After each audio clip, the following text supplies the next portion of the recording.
मुख्य मुद्दा आज था ये जो 74वां संविधान का संशोधन जो किया गया था 1992 के अंदर पार्लियामेंट के द्वारा, उसको लागू किया जाए। क्योंकि आज आप देख रहे हैं 40 साल बीतने के बावजूद जो है, चाहे सरकार किसी की भी रही हो, वो जो है नगर निगम को उनके दायित्व और अधिकार जो है वो देते नहीं है। तो सभी ने यहाँ पर सहमति जताई है कि वो जो 74वें संविधान के तहत जो 18 दायित्व नगर निगम के है, जिसमें मुख्यतः कि शहर के लिए योजना क्या होगी, उसका डेवलपमेंट प्लान क्या होगा, पीने के पानी की व्यवस्था क्या होगी, इसके अलावा सड़कों का, ब्रिजेस का रखरखाव क्या, वन किस तरह कैसे, मतलब 18 दायित्व है।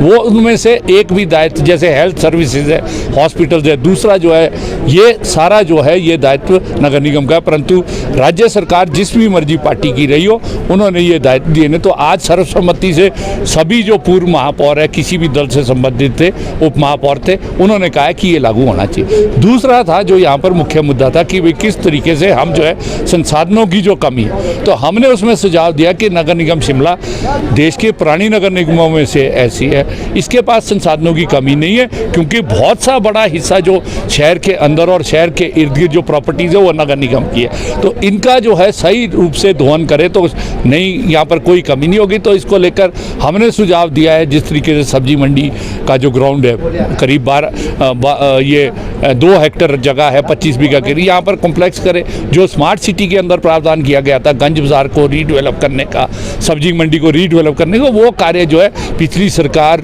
जो थी और नगर निगम उसने किया नहीं है। क्योंकि आपको मालूम है एक लंबे संघर्ष के बाद स्मार्ट सिटी यहाँ पर आई। केंद्र सरकार और राज्य सरकार ने शिमला शहर को बाहर किया था बतौर महापौर। वो एक पिटीशन थी Sanjay Chauhan versus union of India and others, उससे हमें यहाँ पर तो जिस प्रकार से 2906 करोड़ की परियोजना को लागू करना चाहिए था, वो पूर्व में सरकार और नगर निगम कर नहीं पाई और शहर के अंदर लोहा जो है वो कर दिया गया। तो आज भी हमने सुझाव दिए जो मुख्य जो परियोजनाएं हैं, जिस तरीके से ये डीकंजेस्ट करने के लिए जो है, जो यहाँ पर जाम की समस्या उसको लेकर जो ये लिफ्ट और लक्कड़ बाजार की टनल है, इसको किया जाए। अन्य जो है, और सबसे मुख्य चीज़ क्या है जो यहाँ पर कई पूर्व महापौरों ने भी, ये जो स्मार्ट सिटी का पैसा जिन भी विभागों को दिया गया उनको जो है उन्होंने उसका दुरुपयोग किया। मैं आपको एक उदाहरण देना चाहता हूँ।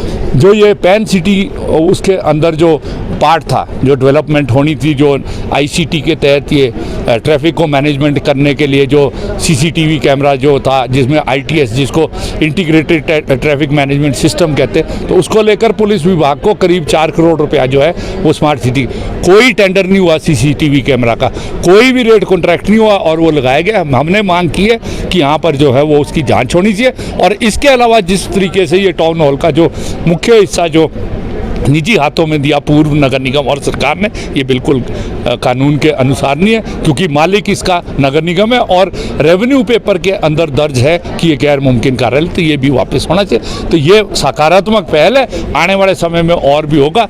तो हम जो है शहर के विकास के लिए जो है पूर्ण सहयोग जो है मैं और मेरी पार्टी CPIM जो है वो जो है जो बेहतर पहलू होंगे उनको लेकर जो है वो देती रहेगी।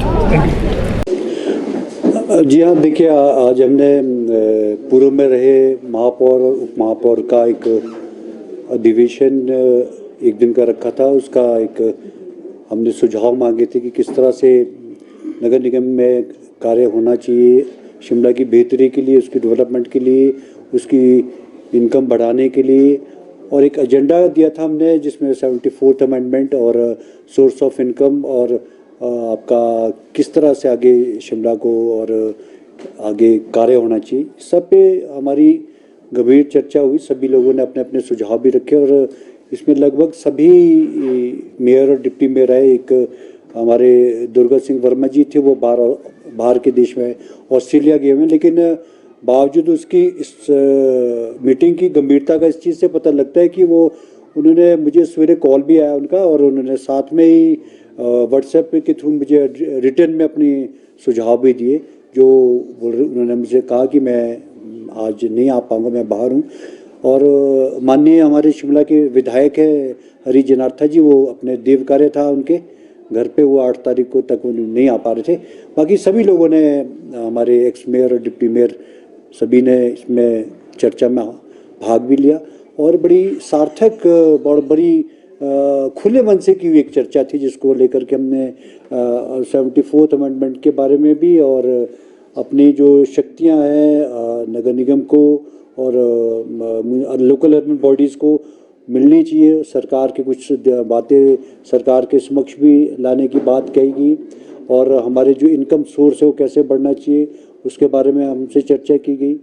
डिटेल में सभी लोगों ने अपने विचार रखे और साझा किए और मैं इसके मिनट टू मिनट इसका ऑन रिकॉर्ड में मिनट्स में ले रहा हूँ सारा। ये हमने अपना जो मीटिंग असिस्टेंट होता है हमारा नगर निगम हाउस का, हमने उसको बिठाता। हमारे जो बैठक का संचालन है वो एज ए जॉइंट कमिश्नर खुद कर रहे थे। मैंने उसको बुलाया था उनको और वो इसकी मिनट की कॉपी और मिनट सब उसको हाउस में भी लाऊंगा। हाउस में लाने के बाद उसको डिटेल में हम पूरे हाउस के सामने भी रखेंगे कि हमारे माननीय और सम्माननीय जो पुराने मेयर और डिप्टी मेयर रहे उनका ये सजेशंस हमारे पास बहुमूल्य सजेशंस जो हमारे पास आए हैं, जो एक बड़ा मील का पत्थर मैं समझता हूँ ये साबित होंगे हमारे लिए। क्योंकि आज के समय में इसके पीछे उद्देश्य यही था कि मैंने उनको काफ़ी जब डिटेल में हमारी चर्चा हुई तो एक खुले मन से जब सबने अपने विचार रखे तो वो एक बड़े फ्रूटफुल मेरे लिए होंगे वो, क्योंकि वो कई चीज़ें आदमी सीखने से का मौका मिलता है। ज़िंदगी का बहुत बड़ा आदर्श सूद जी पुराने सबसे पहले मेयर रहे हैं, उसके कटारिया जी रहे हैं, संजय चौहान टिकिंदर जी थे जिन्होंने, और कुसुम सदरेट है, सत्या कौंडल जी, सभी पार्टी के अलग अलग पार्टीज़ के मेयर और डिप्टी मेयर को बुलाने का मकसद सिर्फ ये था कि आपका एक एक्सपीरियंस रहा है।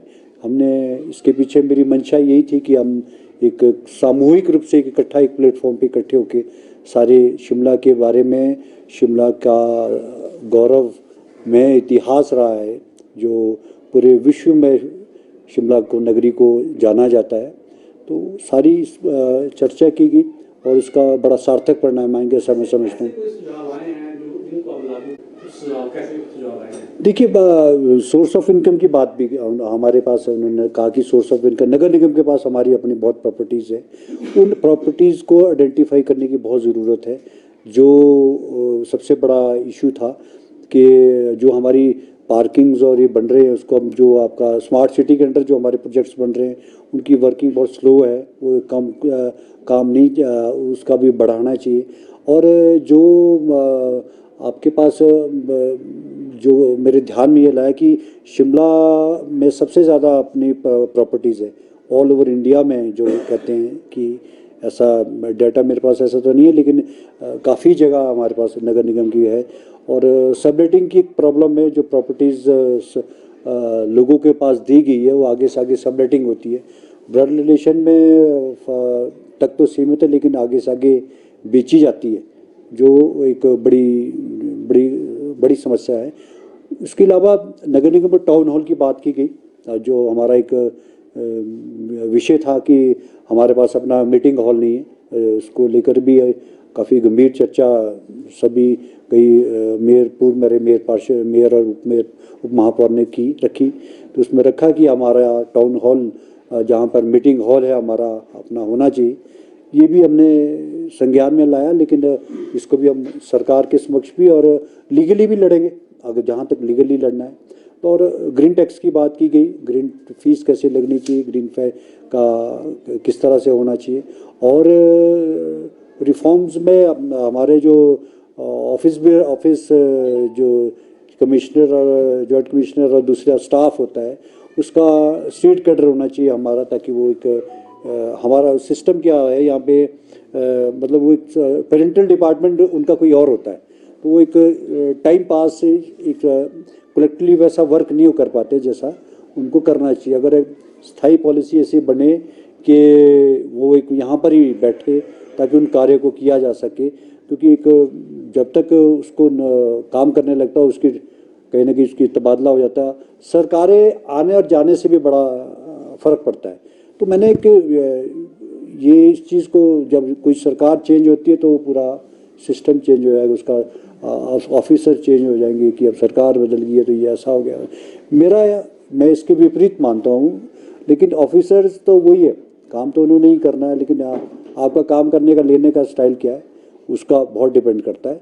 तो इसके पीछे भी मंशा मेरी यही थी कि अब जो एक घर में बैठे हैं अब पूर्व में मेयर और उप महापौर, उनकी मैं सेवाएं लूं और एक बड़ा सार्थक और एक मील का पत्थर साबित होगा, मैं ऐसा आपको कहना चाहता हूँ। प्रदेश के प्रतिष्ठित भूषण ज्वेलर्स इस फेस्टिवल सीजन में ग्राहकों के लिए लाए हैं गोल्ड फेस्टिवल धमाका। इस योजना के अंतर्गत ग्राहकों को आभूषणों की खरीद के साथ साथ लाखों रुपए के आकर्षक इनाम जीतने का भी मौका है। इसमें पहले इनाम के रूप में 100 ग्राम सोने का सेट, दूसरा इनाम 50 ग्राम सोने का सेट और तीसरा इनाम 25 ग्राम सोने का सेट है। इसके अतिरिक्त आप जीत सकते हैं 25 चांदी के गिलास, 25 चांदी के कटोरे, 25 गणेश व लक्ष्मी की मूर्ति और 25 चांदी के सिक्के। इतना ही नहीं, हर 50,000 की खरीद पर आकर्षक उपहार भी दिया जा रहा है। योजना 15 अक्टूबर से शुरू हो रही है और 15 दिसंबर तक चलेगी। तो इस गोल्ड फेस्टिवल धमाका का लाभ उठाने के लिए पहुंचे भूषण ज्वेलर्स के लोअर बाजार सोलन स्थित शोरूम में।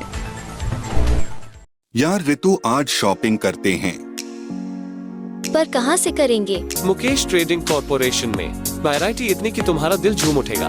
लेकिन ये कहां पर है? ये है मेन बाजार कुनिहार में, सब एक ही छत के नीचे। अब इधर उधर क्यों जाना जब अपने शहर में सब कुछ मिल रहा है, वो भी बढ़िया और अपने बजट में। तो चलते हैं शॉपिंग करने मुकेश ट्रेडिंग कॉर्पोरेशन में। तो सुना आपने, आज ही आइए अपने शोरूम में मुकेश ट्रेडिंग कॉर्पोरेशन में सस्ती खरीदारी करके लाभ उठाएं। एक बार सेवा का मौका दें।